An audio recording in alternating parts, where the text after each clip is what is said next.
Hello ladies and gentlemen, and welcome back to Fallen London. We're going to be carrying on with the Mistress of the Sky's exceptional story, and the Duchess is about to have an audience with the Mistress.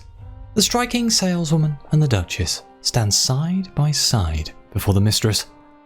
The Duchess glowers at the Mistress, but remains silent. Well, let's invite the Duchess to speak. She has gone to great effort to be here. "Don't you recognize me?" asks the Duchess.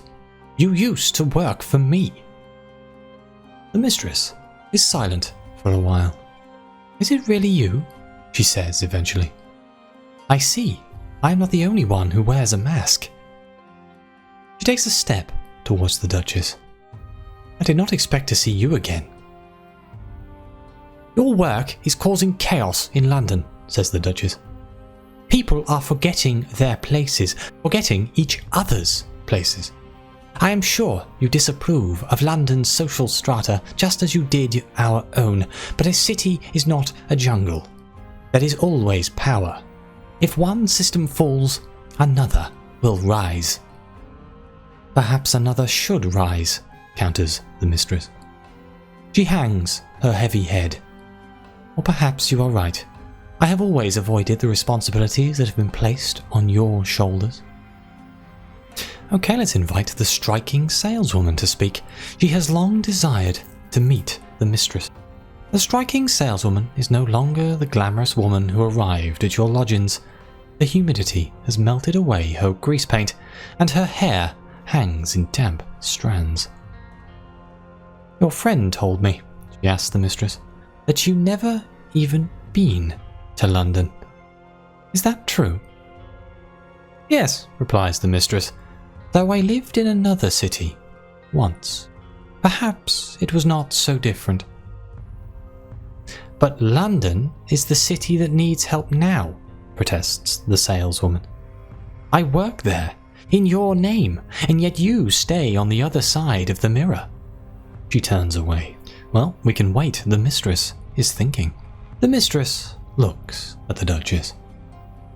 "You tell me the collective my friend founded in my name is dangerous," she says. "For a long time, I have thought the same. The initiates he brings to me are too ambitious.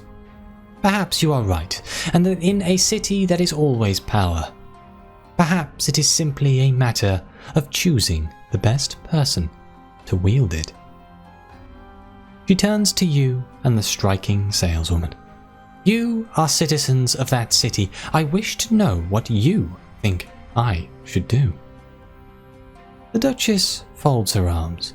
The Striking Saleswoman looks at you. So we have 3 options here. We can tell the Mistress that she should stop making the violent cosmetics. The collective will end. We can say the Duchess should take over. She has the means to manage the collective. I think that's because I helped her, maybe? And the Mistress should run the collective from the parabola. Since she has never sought power, perhaps she is equipped to wield it. We should probably just get rid of these cosmetics, but I am overly curious about backing the Duchess here, so I'm going to follow the Duchess. "I have spent so long being angry with you," says the Mistress. "I thought you took my work from me and used it to control and betray." "Perhaps I did," said the Duchess, "but only because my position required it." The Mistress nods. "I see that now, and I see that you are the only one who can be trusted to oversee the collective." She looks down at the village.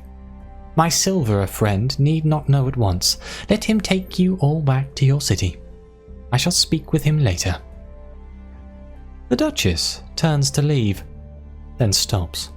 She bows her head to the Mistress, almost imperceptibly small gesture, then descends down the stairs of the temple.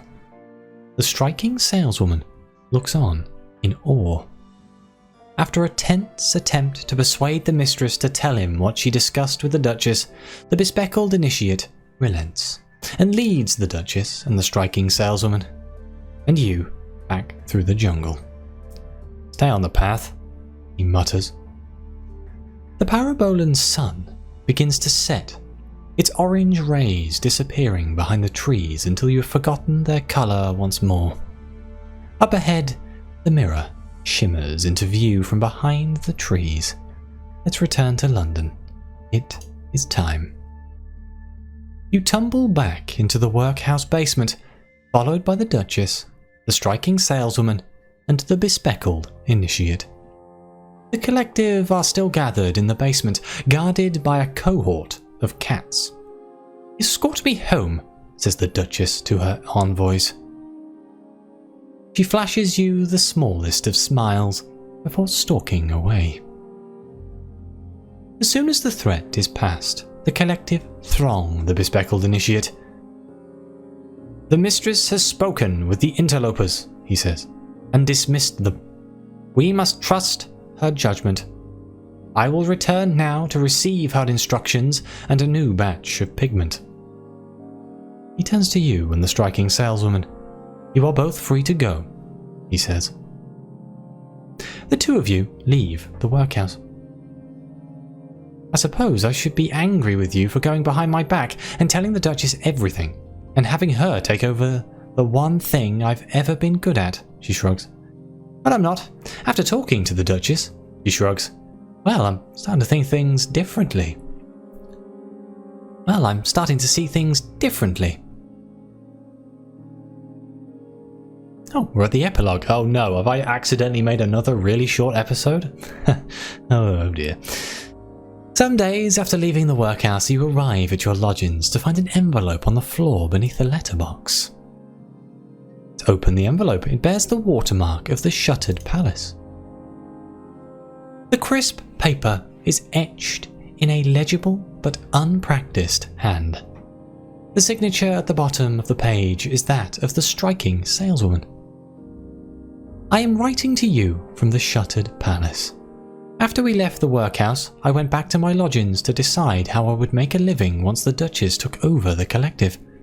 And then a cat slipped in through my window, and suddenly my lodgings are here. The Duchess has been very kind to me. She gave me, not a job exactly, more like a responsibility, a mission. It has nothing to do with the collective, at least not directly.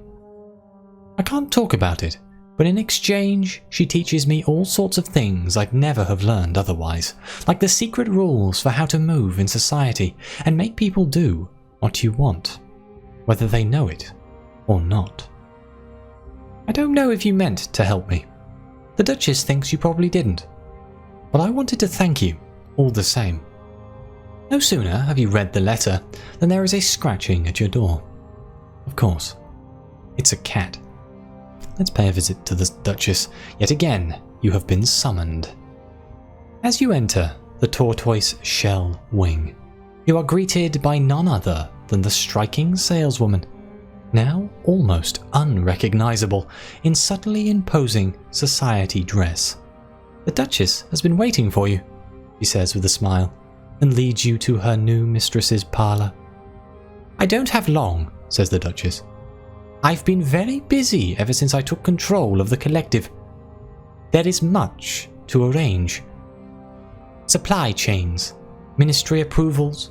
Anyway, I simply wished to thank you, pay you, and make sure I could rely on your discretion." He gives you the ghost of a smile. You keep an eye on the harried footmen and stoic maid-servants as you exit the shuttered palace, but you see no more painted faces amongst them. Stepping back into the streets, your thoughts on London, the forces that bind the city together and those that divide it, remain solely your own. And this concludes the story, Mistress of the Skies. This is an incredibly short episode. Whoops, sorry. But no, I really enjoyed that story. I thought that was very well made. I like the characters, and I always like seeing more about the Duchess. I think the Duchess is one of the more interesting characters in Fallen London. There are so many of them though, I forget half of them, but the Duchess is the one that stays in my brain, and I would love to know more about them. It's cool to see more about the Second City and the gods and the way things goes. But either way, thank you very much for watching. Please like and subscribe. Let me know what you think. Your comments are greatly appreciated. And as always, I'll see you next time.